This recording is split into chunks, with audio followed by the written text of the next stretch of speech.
السلام علیکم کلاس 7۔ آج ہم سبق پڑھیں گے سید محمد صبغت اللہ شاہ۔ دنیا کی وہ قومیں کتنی خوش نصیب ہوتی ہیں جہاں نہایت نایاب زمانہ افراد پیدا ہوتے ہیں۔ ایسے عالم، ہنرمند اور بہادر افراد کا نام دنیا کی تاریخ میں سنہرے حروف میں لکھا جاتا ہے۔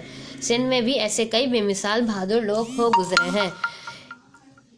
ان افراد میں سید صبغت اللہ شاہ رحمۃ اللہ علیہ اول بھی تھے، جنہوں نے ہر نامی جماعت قائم کی جس کا مقصد حق کے لیے جدوجہد کرنا تھا۔ ان کے اولاد میں چھٹے پیر پگارو سید صبغت اللہ شاہ ثانی تھے۔ سید صبغت اللہ شاہ ثانی 13 صفر 1227 بمطابق 1909 میں پیدا ہوئے۔ ابھی آپ کم سن تھے کہ والد کا انتقال ہو گیا۔ اس طرح آپ صرف 12 سال کی عمر میں چھٹے پیر پگارو بنے۔ آپ کا لقب سوریا بادشاہ تھا۔ سوریا کا مطلب ہے بہادر۔ آپ کے بزرگ اسلام کی ابتدائی دور میں عرب سے سندھ میں آباد ہو گئے تھے۔ آپ کے خاندان نے ہمیشہ ظلم و ستم اور آزادی کے لیے آواز بلند کی تھی۔ پیر صاحب بچپن ہی سے آزاد طبیعت اور جرأت مند تھے۔ آزادی آپ کے خمیر میں رچی بسی تھی۔ آپ فرماتے تھے، اللہ تعالیٰ نے سب کو آزادی اور عزت سے نوازا ہے۔ وہ قوم جو دوسروں کی آزادی کے حقوق پر غاصبانہ ڈاکہ ڈالتی ہے وہ غاصب ہے اور اپنے اس ظلم کی وجہ سے قابل نفرت ہے۔ آپ کی ان باتوں سے انگریز سرکار آپ سے نفرت کرنے لگی تھی۔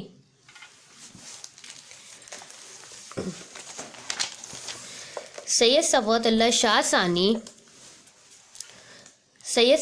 شاہ ثانی نے پیر پگارو بننے کے بعد اپنے بنگلے سے انگریز حکومت کی طرف سے دیا گیا آفرین نامہ اتروا دیا۔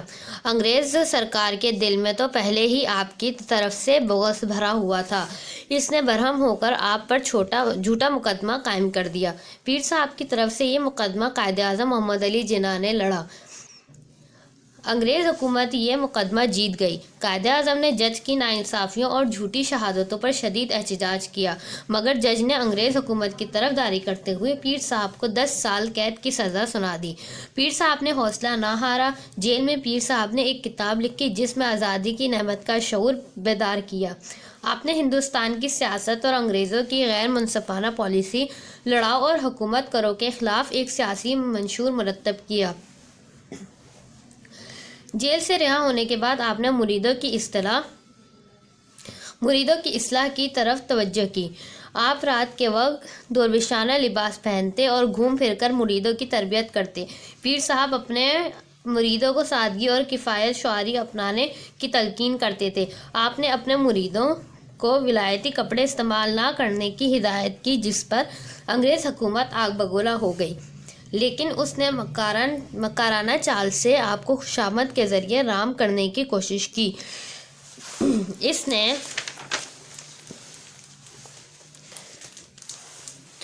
نے پیر صاحب کو تلوار، بندوق اور خطاب سے نوازنا چاہا، مگر انہوں نے یہ انعامات اور خطاب یہ کہہ کر ٹھکرا دیے کہ ہمیں اپنے پیرگاہ کا خطاب ہی کافی ہے۔ اس پر انگریز حکومت سخت ناراض ہو گئی۔ وہ ہروں کو گرفتار کر کے ظلم و ستم کا نشانہ بنانے لگی۔ اس ظلم پر پیر صاحب نے وطن یا کفن، آزادی یا موت کا نعرہ لگایا اور سول نافرمانی کی تحریک شروع کر دی۔ انگریز حکومت نے تشدد میں کوئی کسر نہیں چھوڑی۔ ہروں کے بے دریغ گرفتاریاں کی گئی۔ پیر صاحب کے بنگلے، بزرگوں کی درگاہ، حویلیوں اور گاؤں کو بارود کے ذریعے کھنڈرات میں تبدیل کر دیا۔ سندھ میں مارشل لا نافذ کر دیا۔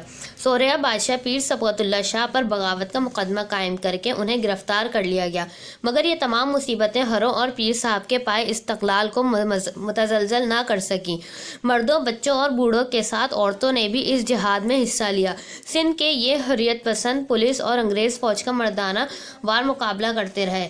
پیر صاحب کو بغاوت کے جرم میں 20 مارچ 1943 کو تختہ دار پر چڑھا دیا گیا۔ آپ ایسی موت کو اپنے آباء و اجداد کی سنت سمجھتے تھے۔